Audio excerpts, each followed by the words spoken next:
Hello, hello, j'espère que vous allez bien. Bienvenue dans cette nouvelle vidéo et c'est la première de 2024. Donc j'en profite pour vous souhaiter une très bonne année, plein de projets, plein d'aventures, plein de voyages. J'espère que vous passerez une belle année remplie de bonheur et on va la passer ensemble puisque j'ai décidé de vraiment être constant ici. Donc maintenant que je l'ai dit, il faut que je m'y tienne. On aura du coup une vidéo par semaine et j'espère que vous suivrez toute l'évolution de cette chaîne tout au long de l'année. Si vous n'êtes toujours pas abonné, je vous invite tout de suite à le faire pour ne pas manquer la prochaine vidéo. Et pour cette première vidéo de l'année, j'avais envie de vous emmener dans les supermarchés au Canada, notamment un chez qui on va très souvent nous, c'est Freshco, qui est du coup un des supermarchés les moins chers. Et je vous emmène tout de suite avec moi voir un petit peu à quoi ça ressemble. Et ensuite à la fin de la vidéo, on parlera des autres options de supermarchés et des autres options que l'on peut avoir à Toronto en tout cas, pour faire nos courses. Voilà, donc j'espère que cette vidéo vous plaira. N'hésitez pas à me dire ce que vous en avez pensé à la fin en commentaire. Je suis vraiment trop preneur de vos retours et je vous emmène tout de suite, c'est parti.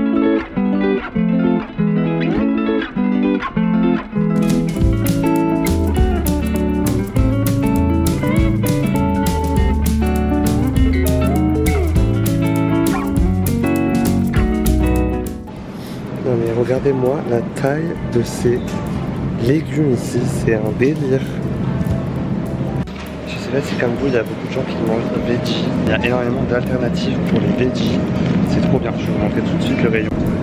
Il y a tout un rayon avec plein d'alternatives, de la viande hachée, des saucisses. Enfin c'est vraiment trop stylé. Et au final c'est pas si cher que ça, hein. C'est les mêmes prix que... C'est même peut-être moins cher que de la viande. Il y a du tofu aussi, plein de sortes de tofu. Tofu mi-ferme, ferme, mou. C'est trop bien. En ce qui concerne les beurres, il y a du choix. Vous voyez, il y a salé et non salé. Mais alors, au niveau des margarines, c'est un délire tout ce qu'il y a comme variété, comme disponibilité. Pour le coup, il y a beaucoup plus d'options de margarine. Ils ont beaucoup plus l'habitude de consommer ça, je pense, que du beurre. Et du coup, bon, moi, ça coûte moins cher. Mais voilà. Et alors, par contre, s'il y a un rayon fromage où il y a beaucoup de choix, c'est tout ça niveau des cheddar. J'ai jamais vu autant de variétés de cheddar en France. Il y a du pas trop fort, du doux, toutes les formes possibles de cheddar. C'est impressionnant la quantité d'options qu'ils ont. Et bien sûr, s'il y a quelque chose qui vous surprendra sûrement au début, c'est le format de tous les packaging. Allô, 2,5 litres, c'est énorme. Regardez-moi ça par rapport à une bouteille d'1 litre à côté. C'est impressionnant.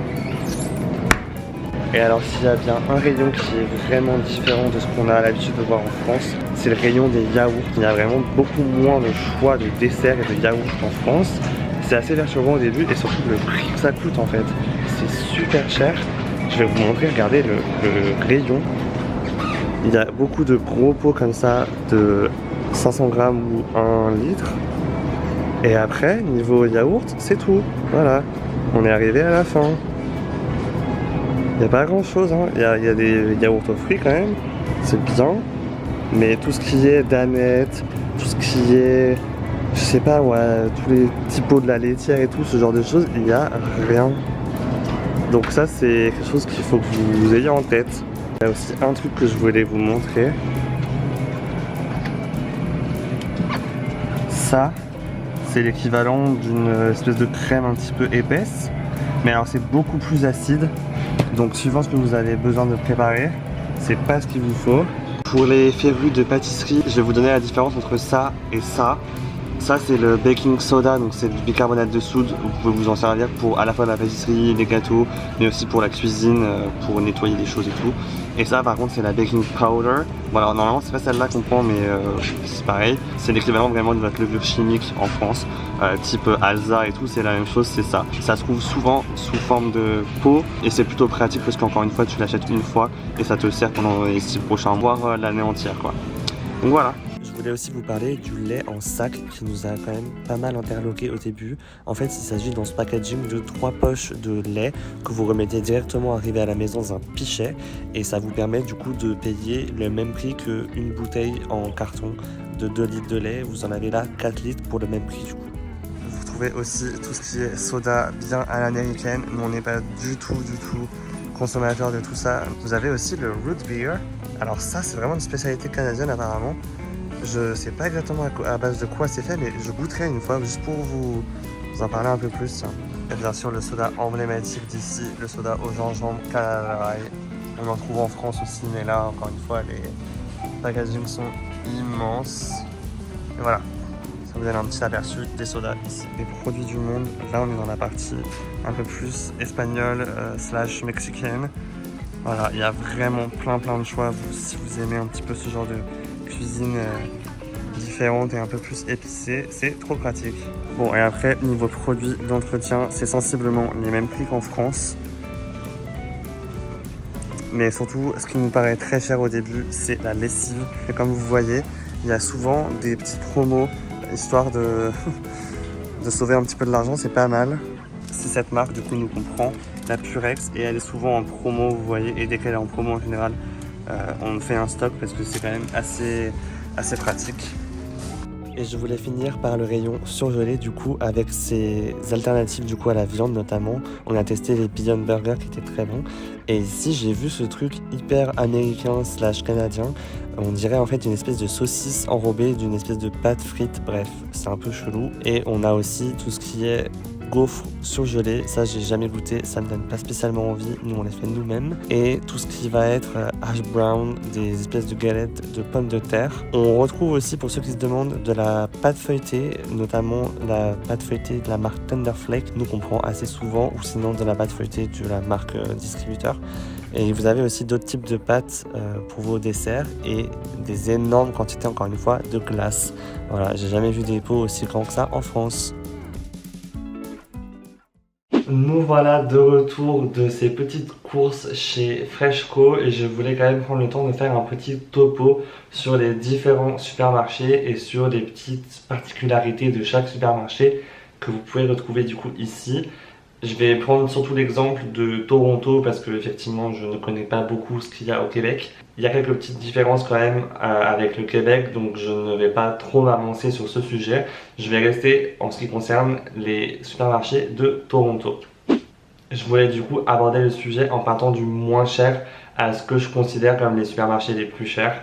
Après effectivement tout dépend de votre façon de consommer et je n'ai pas forcément l'habitude d'aller consommer tout le temps dans tous ces supermarchés, mais ça sera pour vous donner quand même un ordre d'idée au niveau des gammes de prix. On commence tout de suite avec le premier supermarché, du coup entrée de gamme j'ai envie de dire, c'est Costco. Alors celui-ci il a un fonctionnement un peu particulier puisqu'il s'agit d'un abonnement du coup annuel qui vous donne accès en fait au supermarché, sinon vous n'avez pas accès. Et du coup ce supermarché c'est vraiment un type de grossiste en nourriture. Je ne sais pas si vous connaissez les supermarchés pour les professionnels qui s'appellent Métro en France il me semble, ou Promo Cash. Et en fait c'est des énormes entrepôts avec les palettes directement posées, enfin c'est vraiment très sommaire comme présentation, mais ce qui vous permet du coup d'avoir des prix imbattables. Et par contre la particularité de ce genre de magasin c'est que les quantités sont en général énormes, donc il faut malheureusement un peu d'espace de stockage à la maison pour pouvoir considérer à aller chez Costco. Et le point négatif, je trouve, c'est qu'en général, ils sont excentrés et du coup, il faut une voiture pour s'y rendre. Nous, on n'a jamais testé. On a des amis qui, eux, ont testé via l'abonnement d'une connaissance ou quoi, enfin bref. C'est plutôt pas mal en vrai, mais comme je disais, il faut vraiment avoir de la place pour stocker tout ce que vous allez acheter. On continue avec No Frills, qui est toujours dans la catégorie entrée de gamme, j'ai envie de dire. C'est pour moi l'équivalent de Freshco, sauf que la seule différence que nous on voit vraiment, c'est qu'il y a un peu moins de produits du monde, un peu moins de produits de cultures différentes. Et du coup, nous, c'est pour ça qu'on préfère Freshco, parce qu'on a l'habitude de cuisiner des recettes un peu plus exotiques. Et du coup, on a tous les produits qu'on veut en général chez Freshco. No Frills, il y a un peu moins ce choix là. Maintenant c'est vraiment les mêmes gammes de prix entre Freshco et No Frills, donc si vous en avez un des deux à proximité, je vous conseille quand même d'aller y faire un tour puisque vous allez avoir des promotions et des prix quand même très intéressants. Je dirais que c'est l'équivalent de Lidl ou Leader Price en France. Et d'ailleurs petit fun fact, la marque distributeur chez No Frills elle s'appelle Sans Nom. C'est un packaging tout jaune avec marqué juste son nom. Du coup, quand on avait découvert ça la première fois, ça nous avait fait quand même assez rire. Troisième supermarché dont je voulais vous parler, il s'agit de Loblaws, puisque je trouve qu'on en voit beaucoup dans la ville. Je dirais que c'est l'équivalent de Carrefour à peu près en France, niveau gamme de prix, mais aussi niveau espace de magasin, puisque je trouve que les surfaces sont quand même toujours assez grandes, avec une large gamme de produits. Et surtout la différence par rapport aux magasins entrée de gamme, c'est que là vous allez avoir les rayons traiteurs, les rayons charcuterie, les rayons pâtisserie, il y a même un rayon fleurs dans certains Loblaws. Et ça pour le coup vous le trouverez pas chez Freshco ou No Frills. Je sais qu'il y a des pâtisseries qui sont assez sympas. Si vous avez par exemple un petit dîner ou quelque chose à devoir ramener pour un apéro, ça peut être une option assez cool. Je sais qu'il y a aussi beaucoup de fromages, notamment pas mal qui sont en promo des fois. Donc guettez un petit peu les promos à ce niveau-là, puisque il y a pas mal de choix et de choses sympas chez Loblaws. Ensuite, on continue toujours. Je pense qu'on est à peu près au même niveau de gamme que Loblaws, mais il s'agit de Walmart. C'est pour moi la définition même de l'hypermarché, c'est-à-dire que les surfaces sont énormes. En général, vous ne le trouvez pas en centre-ville. Il faut quand même un peu sortir de downtown pour en trouver. Il y en a un sur la ligne verte vers Dufferin et il y en a un à l'est aussi de Toronto. Mais du coup, c'est des surfaces vraiment beaucoup plus grandes. Et en général, il y a un petit centre commercial qui est du coup rattaché à cet énorme supermarché. Moi, je pense que c'est l'équivalent d'un grand carrefour, comme des fois on en a en campagne, ou d'un grand Auchan. C'est à peu près ce format-là. C'est des surfaces de magasins énormes. Vous avez un choix énorme. Et niveau des prix, je trouve que ça reste totalement correct. Nous, on trouve des prix quasiment similaires par rapport à Freshco et No Frills des fois. Donc, il suffit de bien regarder les prix et de bien comparer. Mais ça reste, je trouve, une option très sympa et très pratique puisque le choix est très grand. Il y a de la viande qui donne envie pour le coup, même si on n'en mange pas. Ça nous arrive souvent de passer chez Walmart quand on part en dehors de Toronto et qu'on s'arrête par exemple faire des courses sur la route pour aller en week-end. Et dans ces cas-là, on trouve vraiment tout ce qu'on veut dans le supermarché, donc c'est vraiment très pratique pour ça. Cinquième supermarché dont je voulais vous parler, il s'agit de Farm Boy, et petit clin d'œil puisque c'est une chaîne de supermarchés qui a été créée en Ontario et qui est en train de pas mal se développer, notamment en centre-ville. On n'en trouve pas à tous les coins de rue, mais il y en a de plus en plus dans certains quartiers. Alors il s'agit quand même d'une gamme de prix plus chère que les Loblaws et que les Walmart, mais les produits, je trouve qu'ils donnent vraiment envie. C'est des produits vraiment frais en général et la disposition et tout le concept du magasin avec des produits vraiment sélectionnés et tout donne vraiment envie de consommer là-bas. Personnellement, nous on n'y va pas beaucoup parce qu'il n'y en a pas à côté de chez nous et puisque ça représente quand même un certain budget. Mais voilà, je voulais quand même vous le citer parce que je trouve que c'est une très bonne option, surtout si vous en avez un pas très loin de chez vous. On arrive dans la crème de la crème des supermarchés, dans la catégorie un peu plus premium, et je vais tout de suite commencer par Whole Foods qui est, il n'y a même pas d'équivalent en fait en France. Moi je trouve que c'est un mix entre un magasin bio type La Vie Claire et un Monop. Vous y trouverez vraiment des produits très spécifiques, des produits bio, des produits sains, toute une gamme de produits très intéressants. Il y a aussi toute une gamme de produits un peu type parapharmacie, genre vitamines, soins du visage et tout. Nous on achète nos protéines pour le sport là-bas puisqu'on en trouve des veggies. Et ça c'est important pour nous. Tout ça pour vous dire que c'est une catégorie quand même un peu plus haut de gamme, ce type de supermarché. D'ailleurs on le voit clairement à la population qui fréquente ce genre de supermarché.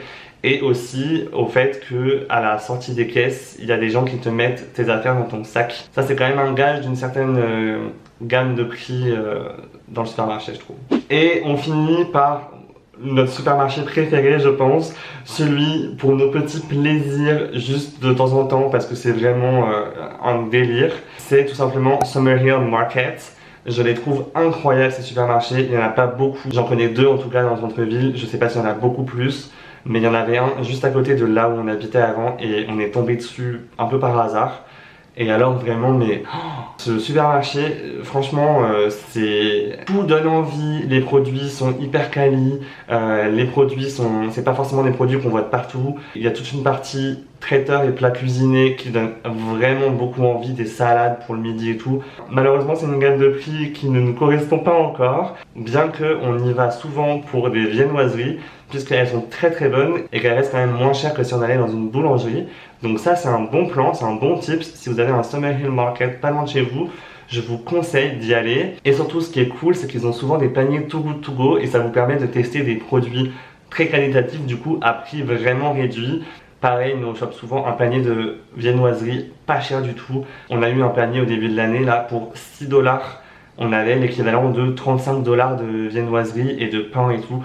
Donc la plupart du temps on les congèle derrière et c'est parfait. Donc voilà, je pense que j'ai fait un petit tour des différents supermarchés que vous trouverez à Toronto, en Ontario. Je pense que j'en ai oublié plein d'autres, mais c'était pour vous donner une idée des différents types et des différentes gammes de supermarchés qu'il y a ici. Mais sinon, hors catégorie, je voulais quand même parler des convenience stores type Rabat Market. Nous, on en a 2 ou 3, je crois, autour de chez nous. Alors ça, pour le coup, c'est vraiment pour vous dépanner parce que je trouve que les prix sont pas du tout attractifs. Il n'y a pas beaucoup de choix dans ce type de magasin. C'est quand même assez petit en général. Mais ça dépanne bien et comme au Québec ils l'appellent le dépanneur, je trouve que c'est le magasin parfait à avoir en bas de chez toi quand tu as la flemme d'aller acheter ta farine parce que tu as oublié la farine pour faire des crêpes. Ça nous arrive, donc voilà. Mais sinon c'est pas du tout l'endroit où je conseille d'aller faire ses courses. Je voulais quand même aussi expliquer un petit peu certaines particularités qu'il y a dans les supermarchés ici au Canada. Notamment la première qui va vous surprendre peut-être. Mais l'alcool n'est pas disponible dans les supermarchés que je viens de citer juste avant. Il va falloir aller dans un autre magasin spécifique pour ça. En Ontario, ces magasins s'appellent LCBO pour Liquor Control Board of Ontario. Et c'est vraiment du coup un magasin qui est géré par le gouvernement pour vendre tout ce qui est alcool, vin, bière et spiritueux. Ça pour le coup, vous en trouverez vraiment à tous les coins de rue, je trouve. Puis il y en a vraiment beaucoup. Donc ne vous inquiétez pas du fait de ne pas avoir votre alcool dans votre supermarché. Il y en a souvent qui sont collés au supermarché ou juste pas très loin. Voilà, c'était quelque chose que je voulais vous citer par ici puisque ça nous a surpris au début et ça peut en surprendre plus d'un à mon avis. D'une manière générale, je voulais quand même faire aussi un petit topo sur la qualité de la nourriture. Nous personnellement on est veggie donc on consomme quasiment que des légumes et des fruits et bon, bah, des légumineuses et tout, bref. Mais on trouve que la qualité des légumes est quand même un peu différente par rapport à celle de la France. Et surtout vous trouverez des légumes d'une taille complètement démesurée. Certaines carottes que j'avais trouvées qui faisaient 5 cm de diamètre sur 20 cm de long. Enfin, je comprends pas trop d'où ça sort tout ça. Et le problème c'est que du coup certains fruits et légumes n'ont pas forcément beaucoup de saveur. Et je voulais aussi souligner le fait, maintenant que ça fait plus d'un an qu'on est ici au Canada, on a vu un peu comment ça se passe. Il n'y a pas vraiment de saisonnalité pour les fruits et légumes, c'est-à-dire qu'on peut trouver des courgettes en plein mois de février, on peut trouver des fruits rouges en plein mois de mars, enfin tout est un peu biaisé niveau des saisons, niveau des fruits et légumes, et ça je trouve ça un petit peu dommage. Et c'est pour ça du coup qu'on essaie de trouver des alternatives un peu plus locales, en tout cas pour les fruits et légumes.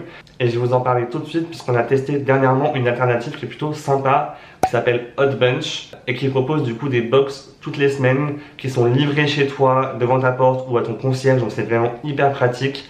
Et tous les mercredis, tu reçois la box que tu as choisie, donc soit des légumes et des fruits, soit que des légumes.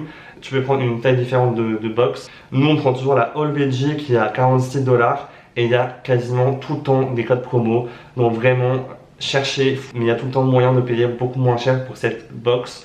Nous, là, ça fait plusieurs fois qu'on la paye que 23 au lieu de 46. Et ça, c'est vraiment trop bénéf. On se fait livrer tous ces fruits et légumes. Je vais vous mettre une photo. Et c'est vraiment trop rentable. Du coup, c'est des produits locaux qui n'ont pas trop d'emballage et qui sont de vraiment bonne qualité avec un bon goût et des bonnes saveurs. Donc ça, c'est vraiment trop cool. Donc voilà, c'était une bonne alternative. Je suis trop content d'en avoir entendu parler autour de moi et qu'on l'ait testé. Maintenant, si je peux vous le recommander, ben, faites-en bon usage. C'est du coup la transition parfaite pour vous parler des livraisons de courses qui existent au Canada. On en a testé quelques-unes depuis quelques temps. Et j'avoue qu'en plein hiver, c'est quand même assez sympa de se faire livrer son panier de courses à la maison, pareil, devant ta porte ou à ton concierge, enfin bref, trop pratique. On a testé notamment Walmart, donc pour le coup, il me semble que c'est les mêmes prix que ce qu'il y a en magasin. Et ça vaut vraiment le coup. La seule chose que tu payes du coup, c'est bon, bah, ton service de livraison qui varie en fonction du créneau que tu choisis. Donc il y a des créneaux moins chers. Et c'est plutôt pas mal quand tu es en télétravail et que tu peux recevoir ton colis n'importe quand dans ta journée. Histoire de ne pas payer trop cher ta livraison, c'est pas mal comme tips. Et on a testé dernièrement Instacart. Et là pour le coup c'est l'équivalent de Frischti en France. C'est-à-dire que tu fais tes courses et c'est livré dans l'heure si tu veux. Enfin, c'est vraiment un délire. Je suis pas hyper fan niveau éthique de tout ce qui est livraison de food comme Uber Eats ou du coup Instacart, puisque vraiment j'ai l'impression que les conditions de travail des gens sont vraiment déplorables. Donc je vous en parle parce que c'est quand même assez pratique, pareil si tu as besoin de te dépanner. Mais j'estime qu'il y a d'autres solutions assez pratiques pour faire ses courses, notamment quand tu habites en ville. Il y a quand même beaucoup de supermarchés à proximité. Niveau alternative un peu plus local, je voulais vous parler aussi de Saint-Laurent Market, qui est du coup la grande halle que vous trouvez en plein centre-ville et où vous retrouverez du coup plein de stands différents. Vous trouverez notamment de la charcuterie, de la boucherie, des poissons, des fruits et légumes et aussi des fromages. On a testé plusieurs fois la fromagerie Olympic Cheese et pour le coup ils ont de super bons conseils. Il y a vraiment un choix super cool de fromages, que ce soit des fromages français, européens et même il y a certaines fois des petites promos très intéressantes. Donc si vous passez par Saint-Laurent Market, n'oubliez pas surtout d'aller voir les fromages, c'est très important. Et du coup, en bas de Saint-Laurent Market, au rez-de-chaussée, vous trouverez aussi une boulangerie qui est très sympa, où il y a vraiment un choix de gros pains très intéressant, avec des pains, vous savez, avec un petit peu des fruits secs dedans, des petites céréales et tout, enfin, vraiment des pains très bons. On a testé plusieurs pains là-bas, et ils sont qu'à 9 $ les deux. Donc c'est-à-dire que vous avez deux gros pains pour 9 $ et nous à chaque fois on y va, on les fait trancher et on les met directement au congélateur et c'est parfait pour n'importe quelle occasion. Et sinon pour consommer de manière encore plus locale, tous les samedis à Saint-Laurent Market de 5 h du matin à 15 h dans la tente extérieure, du coup une tente blanche à l'extérieur du bâtiment, il y a le marché des producteurs et alors là pour le coup vous pouvez pas faire plus local. Il y a vraiment des produits très frais, des fruits et légumes super beaux, de la belle viande aussi si vous consommez de la viande. Il y a aussi un stand qui vend des œufs de ferme magnifiques qui sont le même prix voire un peu moins cher que ce qu'on trouve en supermarché et pour le coup c'est vraiment local et les poules on sait qu'elles sont élevées dans des bonnes conditions pour le coup. Donc ça je vous recommande vraiment aussi. Donc voilà, Saint-Laurent Market, le marché des producteurs c'est vraiment la valeur sûre le samedi matin si vous avez le temps. Allez-y, pour sûr, c'est trop bien. Je vais juste finir avec un dernier point pour cette vidéo et je vais vous parler vite fait du budget que ça représente à peu près les courses ici au Canada. J'avoue que j'ai plus trop en tête les prix en France, surtout que maintenant il y a eu l'inflation et tout qui est passé par là, donc je vais pas forcément faire un comparatif par rapport à la France. Je vous laisserai faire vos recherches et vos estimations et tout. Du coup, au niveau du budget, nous on dépense entre 400 et 500 $ par mois à peu près pour deux personnes végétariennes qui vivent à Toronto du coup. Ça vous donne quand même, je pense, un ordre d'idée. Je pense qu'il faut compter à peu près 100 $ par semaine pour deux personnes. Ça me paraît assez cohérent. Voilà. Après, chacun consomme de la manière dont il veut. Chacun se fait plaisir de la manière qu'il souhaite. Nous, on s'organise plutôt assez bien, donc c'est-à-dire qu'on fait nos menus pour la semaine et on fait des courses une fois par semaine, voire une fois toutes les semaines et demie à peu près. Donc ce qui fait qu'on arrive quand même à gérer notre budget aussi par rapport à ça. Maintenant c'est vrai que si vous avez l'habitude de faire vos courses assez fréquemment, c'est un peu plus dur de gérer un budget je trouve à ce niveau-là. Donc voilà, je crois que j'ai fait le petit tour de tout ce que je voulais vous raconter par rapport au supermarché. La vidéo est très longue. J'espère que vous avez apprécié, que vous avez appris des choses, que ça vous donne un peu plus un ordre d'idée de ce qui se passe au niveau des supermarchés ici en Ontario notamment. Je vous laisse me dire en commentaire si j'ai peut-être oublié des choses, si vous avez des questions encore par rapport à ce sujet qui est un sujet très vaste. Et je vous invite encore une fois à vous abonner pour ne pas louper la prochaine vidéo. Et j'espère que ça vous a plu. Et je vous dis à très vite pour une nouvelle vidéo sur le Canada et sur la vie à Toronto. Bye!